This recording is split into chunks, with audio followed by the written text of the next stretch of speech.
Esta es la entrevista de Fausto Yepes, hoy con... El contacto a esta hora es con el economista Alberto Acosta Burneo, experto económico, para hablar sobre las propuestas para incrementar la producción petrolera y también promover la inversión extranjera. Dos propósitos que se ha planteado el nuevo ministro de Energía y Minas, Fernando Santos Alvite. Economista Acosta, gracias por estar con nosotros. Bienvenido. Muy buenas noches, un gusto estar con ustedes. Gracias, economista. El ministro de Energía en su presentación esta mañana ha dicho que una de las propuestas es duplicar la producción petrolera y para esto se requerirá necesariamente inversión privada. ¿Es esto posible en las condiciones en las que está el país? Duplicar la producción yo creo que es una meta excesivamente ambiciosa, pero sí es posible que la producción petrolera vuelva a crecer, porque la realidad es que hasta ahora ha venido contrayéndose y el desafío es atraer esa inversión privada. La única manera de lograr que la producción petrolera vuelva a crecer es vía inversión privada. Y vemos que el entorno es muy desafiante. Las mesas de diálogo entre la CONAIE y el gobierno terminaron aprobando una moratoria que retira del espacio petrolero a amplias zonas del país. Se van a trabajar en conjunto con la CONAIE en una nueva legislación minera, una nueva legislación petrolera, una nueva legislación para Petroecuador. Entonces todo el entorno jurídico está cambiando y hay un tema muy preocupante que es una mesa vinculante para poder revisar las concesiones y los permisos que se han otorgado. Todo esto genera muchísima incertidumbre. Entonces el gobierno va a tener que cambiar de estrategia. La nueva estrategia tiene que basarse en impulsar la inversión en las áreas existentes. ¿Cómo lograrlo? Es urgente renovar concesiones para garantizar que los concesionarios actuales se mantengan invirtiendo en el país y migrar los contratos de participación, de servicios a contratos de participación, conforme lo han solicitado una cantidad importante de compañías. Ahora, en este caso, y creo que el planteamiento es válido, el planteamiento inicial es esta contradicción entre lo que acordó el gobierno con el sector indígena en las mesas de diálogo respecto a la moratoria petrolera, la moratoria en el ámbito minero también, y esta necesidad y propuesta, oferta esta vez ya por parte del ministro de Energía de incrementar la producción petrolera. ¿Cómo llegar a un punto medio? Porque lamentablemente lo uno podría, el echar abajo los acuerdos con el sector indígena podría ser un fuerte problema para el gobierno.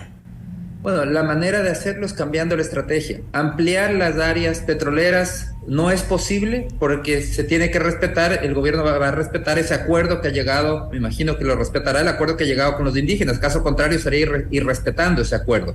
Entonces la alternativa es incentivar la inversión en las áreas actuales de producción petrolera. Y además, un tema importante que hay que entender es que el Ecuador no es un entorno atractivo para la inversión en muchas áreas y tampoco en el petróleo. Y entonces va a ser muy difícil para el país atraer a las grandes empresas transnacionales. Las grandes transnacionales petroleras están saliendo de la región, no solo del Ecuador, sino de la región. Están siendo muy presionadas por sus gobiernos para invertir en nuevas energías renovables, y se han quedado solamente con los grandes yacimientos a nivel escala mundial. El Ecuador no tiene ese tipo de yacimientos y entonces las que están quedando son las empresas medianas, las del siguiente tamaño, y por eso es que es tan importante que esta nueva estrategia considere como punto de partida el preservar y conservar las empresas que ya están en el Ecuador, que ya han invertido en el Ecuador, garantizar que continúen invirtiendo en el futuro, y eso se logra a través de esa renovación de concesiones y aceptando también las solicitudes de migración de contratos. Pero aquí entra un nuevo desafío. La Corte Constitucional acaba de declarar la inconstitucionalidad de la reforma que se hizo en noviembre del año pasado. Junto con la reforma tributaria se hicieron algunos cambios en materia de hidrocarburos y precisamente lo que está quedando ahora, se está eliminando, es esa facultad que se creó en esa ley para la migración de contratos, para esa migración de contratos de servicios a contratos de participación. Entonces vemos que hay algunos golpes al sector. Está el tema de la negociación de la CONAIE, está la decisión de la Corte Constitucional que bloquea una parte de la migración de los contratos, y eso se suma lo que sucede al interior de las instituciones públicas, Petroecuador y en el Ministerio de Energía, una burocracia que traba la inversión con trámites interminables o que no toma decisiones. Entonces los temas se alargan.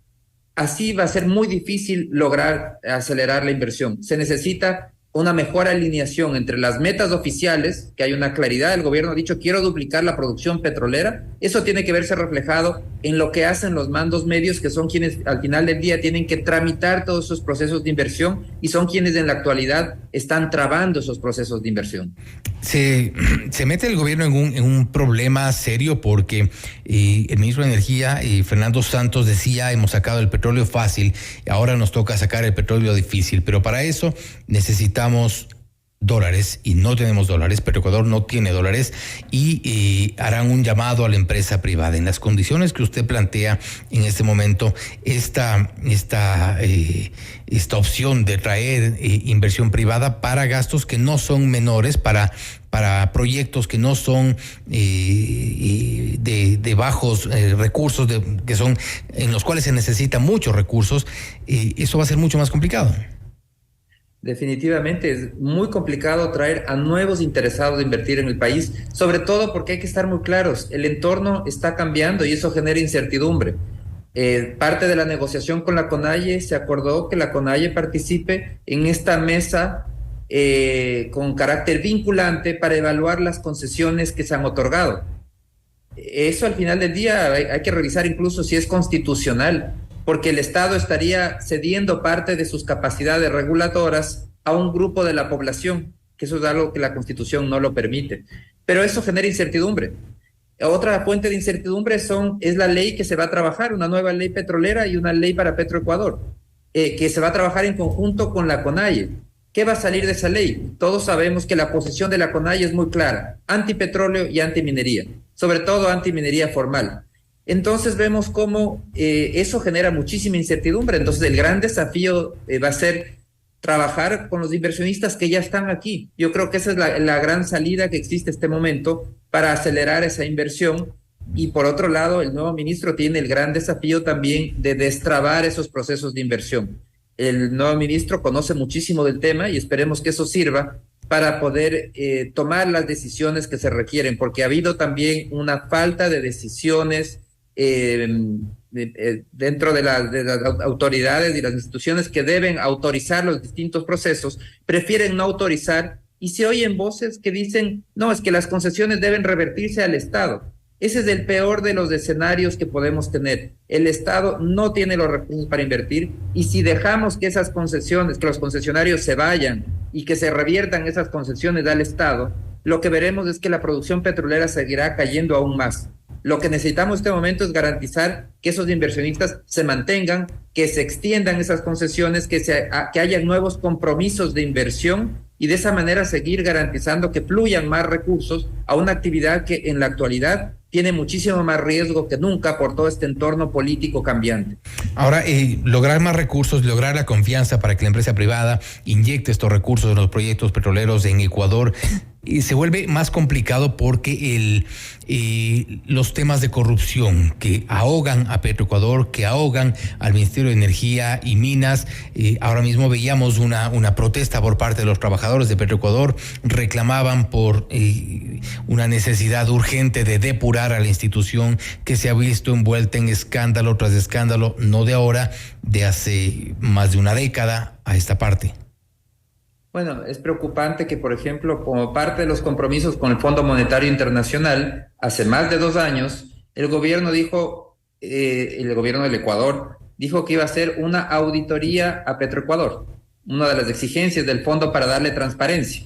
Han pasado más de 2 años y todavía no se logra hacer una auditoría a Petroecuador. Eso nos demuestra el grado de falta de transparencia de esa entidad. Y evidentemente eso en palabras sencillas significa corrupción. Hay personas que están interesadas en que eso no suceda, que algo natural, una empresa simplemente cualquier empresa tiene que rendir cuentas a sus accionistas y en el caso de ser una empresa pública, tiene que rendir cuentas a los ciudadanos, que al final del día somos los dueños o supuestamente somos los dueños. Pero aquí tenemos una empresa pública que no rinde cuentas a nadie, una empresa pública además que no está necesariamente alineada con las metas presidenciales. El presidente dice vamos a duplicar la producción petrolera con más inversión privada y dentro de Petroecuador los funcionarios dicen no, vamos a hacer El petróleo tiene que ser explotado solo por el Estado, no por los privados, que las concesiones se reviertan al Estado y comienzan a torpedear todas las iniciativas oficiales para poder sacar adelante la inversión privada. Esos son los grandes desafíos del nuevo ministro, que espero que tenga todos los éxitos y que logre hacerlo, logre una mejor alineación y logre sobre todo que esa estrategia oficial, que la estrategia es clara, pero que logre que se implemente en la práctica y en aquellos mandos medios que son los encargados de hacer cumplir esa estrategia y de permitir que esas inversiones fluyan, que es lo que necesita el país. Más inversión para que la producción petrolera deje de caer, comience a subir y de esa manera generar más rentas que van a servir para financiar la obra pública en general la generación de más servicios públicos y de bienestar en la población. Desafíos nada fáciles para el nuevo ministro y tampoco es tarea fácil depurar Petroecuador, que ha sido una institución atacada por décadas por parte de la corrupción. Lamentable que esto ocurra y que no pueda resolverse. La auditoría, como usted ha mencionado, se espera aún para determinar también algunos de los problemas internos. Hablemos, economista, sobre la proforma presupuestaria. Ha sido entregada, se ha dicho que está incluida con un petróleo de $65 el barril. Hay un aparente incremento de la inversión social, se ha dicho superior a los 15,000 millones de dólares. ¿Usted ha podido revisar parte de la proforma presupuestaria 2023? Está este momento recién llegada a la Asamblea Nacional y ya comienzan un poco las voces, incluso en algunos casos escepticismo por lo que se pueda ejecutar de allí. Yo creo que el tema aquí, lo importante es, por un lado, entender que los ciudadanos y en general el gobierno también tiene que pasar una preocupación más allá del tema de la cantidad de recursos. Inversión social, más inversión social, muy bien, aplausos. Pero no solamente es un problema de cantidad, hay un problema de calidad. Entonces vemos cómo cada día el gasto corriente sigue subiendo. Es falso esa creencia y ese argumento de que estamos reduciendo, que hay la austeridad, que se habla mucho. O sea, hay la austeridad y hay menos recursos cada vez para la inversión social y por eso es que no hay medicinas. Es absolutamente falso. El gasto corriente ha seguido subiendo en el país. Y entonces la austeridad en el país ha significado tratar de controlar ese incremento, que no suba demasiado rápido, pero el gasto corriente sigue subiendo. Entonces, como dice la proforma también, la inversión social va a alcanzar un nuevo récord el próximo año, pero eso no necesariamente se transforma en servicios de calidad. El gran eslabón que está faltando en la administración pública es la calidad en ese gasto para que se transforme en servicios que mejoren la vida de los ciudadanos. Entonces, ese es el gran desafío. Y el segundo desafío en la proforma viene por el lado también de entender que están subiendo las presiones para gastar más. La Corte Constitucional determinó que debe hacerse una homologación salarial. Eso está incluido en la proforma, son $380 millones adicionales. Hay una mayor necesidad de recursos en el IES, que también está en la proforma. Entonces, por todo lado hay presiones para elevar el gasto, pero los ingresos no alcanzan y vemos que todavía la necesidad de financiamiento del país va a ser elevada. Para el próximo año se está hablando de una necesidad de financiamiento de $7,500 millones. Es una necesidad importante, es decir, el país sigue viviendo del endeudamiento y por eso es que tenemos que ser prudentes con esos incrementos de gasto y controlar esas presiones que aparecen por todo lado que dicen gaste más. No se puede gastar muchísimo más, hay que controlar ese incremento de gasto para garantizar que haya sostenibilidad. Eso es un esfuerzo que está tratando de hacer la proforma el próximo año, pero es un esfuerzo continuo. Hay que hacerlo durante todos los años siguientes para evitar que las finanzas públicas dejen de corregirse y que volvamos a una situación de insostenibilidad en las finanzas públicas. Y me refería también al escepticismo hace un momento porque en esta capacidad de ejecución que ha mostrado el gobierno respecto al presupuesto en varias carteras de Estado, veíamos a mitad de año ejecución en algunos ministerios apenas superando el 5%, llegando al 10% de ejecución. Esto también podría ser un problema. Los niveles de ejecución que tienen respecto al presupuesto en el gobierno no generan tampoco confianza de lo que pueda ocurrir, por más que se incrementen las cantidades en cuanto a la inversión social, en cuanto a salud, ya para 2023. El problema, bueno, hay dos temas. Primero, que siempre es normal en los presupuestos del Estado, el grueso de la ejecución se realiza en el último trimestre del año. Eso sucede siempre. Ha sucedido históricamente y va a suceder también este año. Eso no es una novedad. Eso es normal. Entonces, si hablamos de ejecución, lo debemos revisarlo una vez que se acabe el año y veremos cuánto se ejecutó. Y creo que ese supuesto problema no va a existir, porque es normal que en el último trimestre se realice el grueso de la ejecución.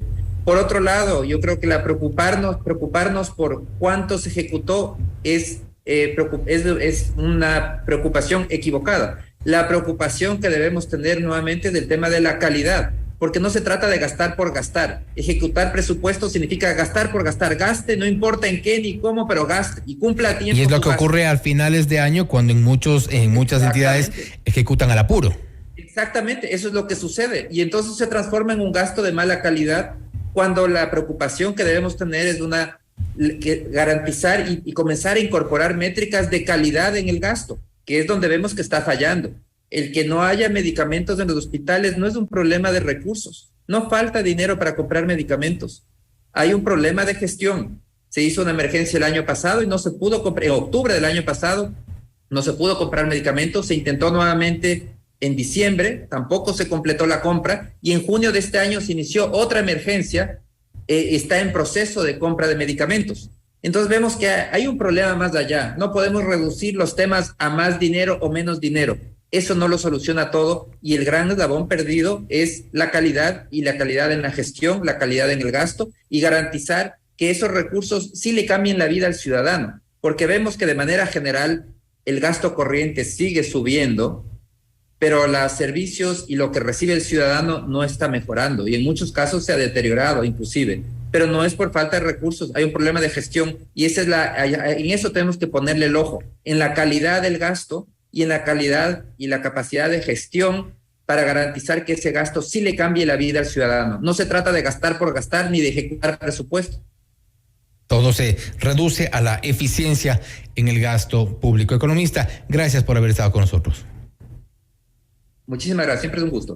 Gracias, ha sido el economista Alberto Acosta Burneo, experto económico, hablando sobre las propuestas para incrementar la producción petrolera en nuestro país y también promover la inversión extranjera, una necesidad imperiosa dentro de los propósitos que tiene por ahora el nuevo ministro de Energía y Minas, Fernando Santos Alvite. Ha sido al menos también una de las ofertas hechas al presidente Guillermo Lasso. Esto es Notimundo Estelar, siempre bien informados.